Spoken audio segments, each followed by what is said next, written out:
Hi guys, welcome back to my channel Telugu అమ్మాయి తేజు. ఎలా ఉన్నారు?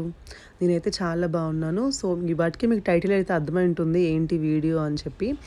సో దివ్య పూజ, సాయిబాబా దివ్య పూజ అంటే ఏంటి, అసలు ఎలా చేస్తారు, ఎందుకు చేస్తారు, నేను ఎన్ని రోజుల నుంచి చేస్తున్నాను అనేది క్లియర్గా చెప్పడానికి వీడియో చేశానండి. I hope you guys like it.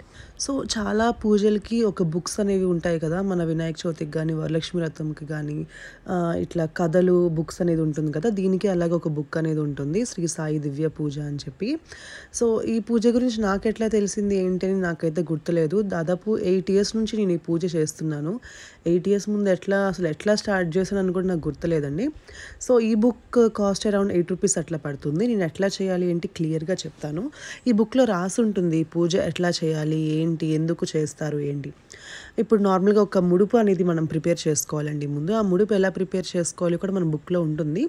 ఒకసారి నేను క్లియర్గా చెప్తాను. ఒక 1 rupee కానీ 2 rupee కానీ కాయిన్ తీసుకొని దాన్ని మంచిగా శుభ్రం చేసుకొని దానికి పసుపు కుంకుమ గంధం బొట్టు పెట్టి ఒక వైట్ క్లాత్ తీసుకొని, చిన్నది వైట్ క్లాత్ తీసుకొని దానికి పసుపుతో అంతా పసుపు రాసి తర్వాత బాగా వాటర్ అంతా తీసేయాలి. కొంచెం ఆరిన తర్వాత ఒక ఇలా కర్ర తీసుకొని ఆ కర్రకు కూడా పసుపు రాసుకొని శుభ్రం చేసుకొని దానికి ముడుపు కట్టుకొని సాయిబాబా పక్కన పెట్టుకోవాలి మనం. ఇది మనం ముందు ముడుపు అనేది రెడీ చేసుకొని పెట్టుకోవాలి. ఫస్ట్ ఈ పూజ చేసే ముందు బుక్ అంతా చదవండి స్టార్టింగ్ నుంచి. అసలు సాయిబాబా మహిమ ఏంటి, ఎలా వచ్చింది ఏంటి అంతా ఉంటుంది. ఈ సాయి దివ్య పూజ ఎలా చేయాలి, పూజ గురువారం చేయాలి, ఇన్ని వారాలని చేయాలి, ఎవరు వయసుతో సంబంధం లేదు, ఎవరైనా చేయొచ్చు, ఈవినింగ్ చేయాలి. అండ్ ఉపవాసం చేసి అయితే చేయకూడదండి. సాయిబాబాకి ఉపవాసం చేయడం అంటే అసలు ఇష్టం ఉండదు. అందుకని ఉపవాసం అయితే ఉండొద్దు మీరు.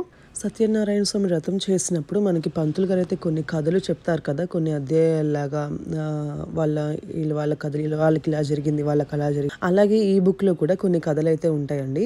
ఎవరైతే భక్తులు వాళ్ళ కోరికలు ఎలా పూజ చేస్తే తీరాయి, ఎన్ని వారాలు పూజ చేస్తే తీరాయి అని చెప్పి దాంట్లో రాసి క్లియర్గా ఉంటుంది. సో అదొక్కసారి మీరు చూడొచ్చు. లాస్ట్లో పేజ్లో కూడా హారతి పాట కూడా బుక్ లాస్ట్లో ఉంటుంది. అయితే నేను ఇట్లా చేసేసుకున్నాను సింపుల్గా. కింద ఇట్లా తూర్పు డైరెక్షన్లో పెట్టుకొని సాయిబాబా ఒక విగ్రహం లాగా ఉంటుంది చిన్నది నా దగ్గర, ఆ విగ్రహం లాగా పెట్టుకొని నేను ప్రసాదం మీద వండుకొని ఇట్లా అష్టోత్తర శతనామావళి ఉంటుంది కదండి, అవన్నీ కంప్లీట్ అయిపోయిన తర్వాత ఇట్లా హారతి అనేది నేను ఇచ్చేస్తాను. దేవుడికి హారతి ఇచ్చేసి మంచిగా పూజ అనేది నేను క్లోజ్ చేస్తాను. ఇట్లా నేనైతే ఎవ్రీ టైం 5:30కి అయితే స్టార్ట్ చేస్తాను పూజ. 5:30 నుంచి నాకు 7 వరకు అవుతుంది పూజ. 5:30కి స్టార్ట్ చేశాక నేను అంతా డెకరేషన్ ఇంకా పువ్వులు అంతా పెట్టుకొని అంతా రెడీ చేసుకున్న తర్వాత ఒక 20 minutesకి అష్టోత్తర శతనామావళి స్టార్ట్ చేస్తాను.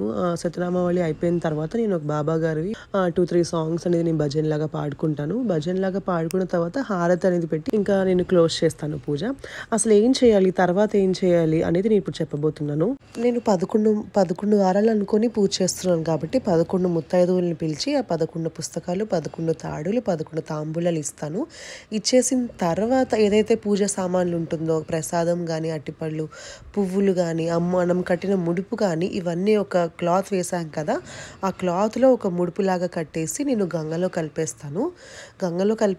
లేకపోతే ప్రసాదం అవి తీసేసి ఓన్లీ పువ్వులు, దాంట్లోపల ఒక మనం ఏదైతే 108 ప్రదక్షిణాలు అట్లా చేస్తూ ఉంటాం కదా, అలా ఒక కార్డ్ తీసుకొని ఆ కార్డ్ పైన నా కోరిక ఏంటి అనేది నేను కోరిక రాసేసి సాయిబాబా గారి హుండీలో వేసేస్తాను అనమాట. ఇది చేయాల్సింది. నేనైతే ఇలా చేస్తున్నాను.